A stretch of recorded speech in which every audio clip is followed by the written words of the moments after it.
Você acha que essa nova, digamos, imprensada no presidente da Câmara, Hugo Mota, vai ter resultado? Quais as chances de ele atender o pedido da oposição, mas essa nova, que eu falei, imprensada, né, da oposição, quais as chances dele atender esse pedido e recorrer ao plenário do STF? Olá, Tardan, boa noite para você, saudações a quem nos acompanha. Antes eu queria voltar um pouquinho, Tardan, porque a Câmara dos Deputados parece que está sofrendo de um mal chamado alinhamento da realidade. Parece que os deputados, ou pelo menos a maioria deles, não tem noção do que está acontecendo no país e apelam para um corporativismo que chega a ser doentio. Eu estou me referindo aos dois casos, esse que você falou e a esse outro, que eles aumentaram, né, fizeram uma lei aumentando o número de deputados de 513 para 531, mais 18 deputados. E por que eles fizeram isso?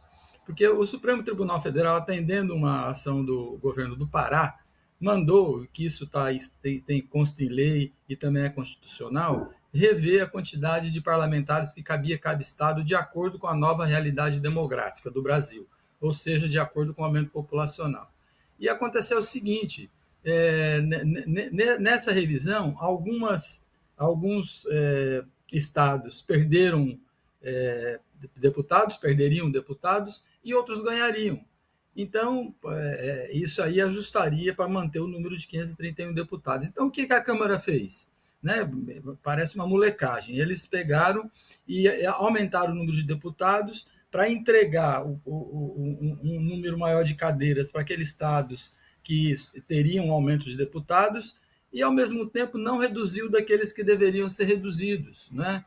Então, você veja só, Tardan, ainda que fosse, o que eu acho, a rigor, que os deputados deveriam ter feito uma lei para reduzir o número de deputados, que não prejudicaria em nada a democracia participativa.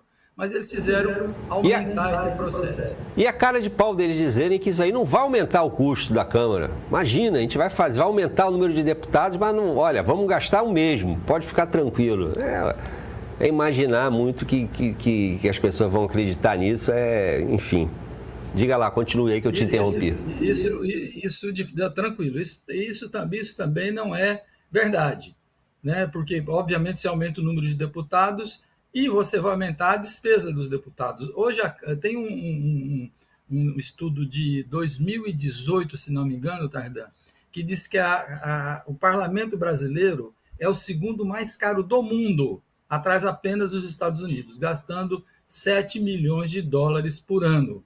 Né, que fica atrás apenas dos Estados Unidos, que simplesmente é o país mais rico do planeta, né, por enquanto. Né, a China está nos calcanhares dos Estados Unidos.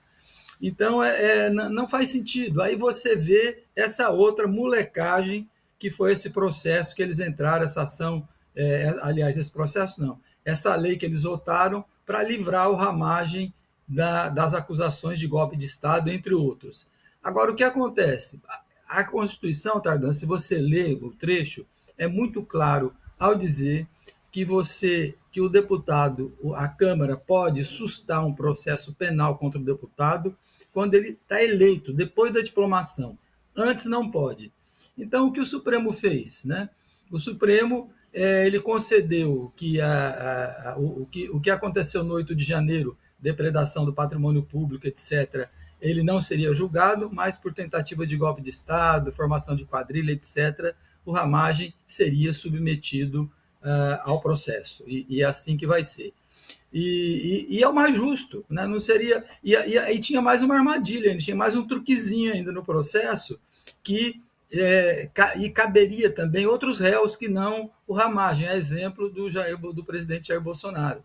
Né? Quando a lei também é muito clara nisso, se você ler, você vai ver que ela diz que a eventual suspensão de um processo penal cabe apenas ao acusado, não é extensivo a outros parlamentares.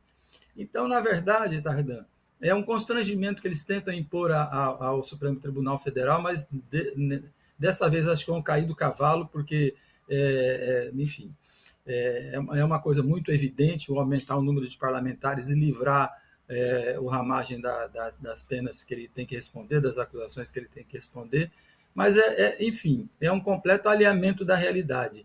Fora que eu já coloquei nessa questão do aumento do número de deputados e agora também essa, digamos assim, anistia ao Ramagem, porque a Câmara avocaria o processo dele. Parece que não vai passar, né? Agora, respondendo a sua pergunta sobre o Hugo Mota. O Hugo Mota ele tem uma característica que evitar atrito com o Supremo Tribunal Federal. Ele vem fazendo isso desde que assumiu para tentar baixar esse fogo que correu muito alto no período do Jair Bolsonaro, então ele tenta acalmar essa situação. Então é muito provável que ele não. Obviamente, se isso for para o plenário vai ratificar essa decisão da primeira turma, porque é o óbvio, talvez tenha dificuldade de votar contra até os indicados pelo Jair Bolsonaro. Então, muito possivelmente, ele tem, porque a prerrogativa de fazer o recurso ao plenário cabe ao presidente da Câmara, por isso a pressão sobre ele. Mas eu acho difícil que ele atenda, sabendo que seria ser derrotado pelo plenário do Supremo Tribunal Federal, viu, Tardan?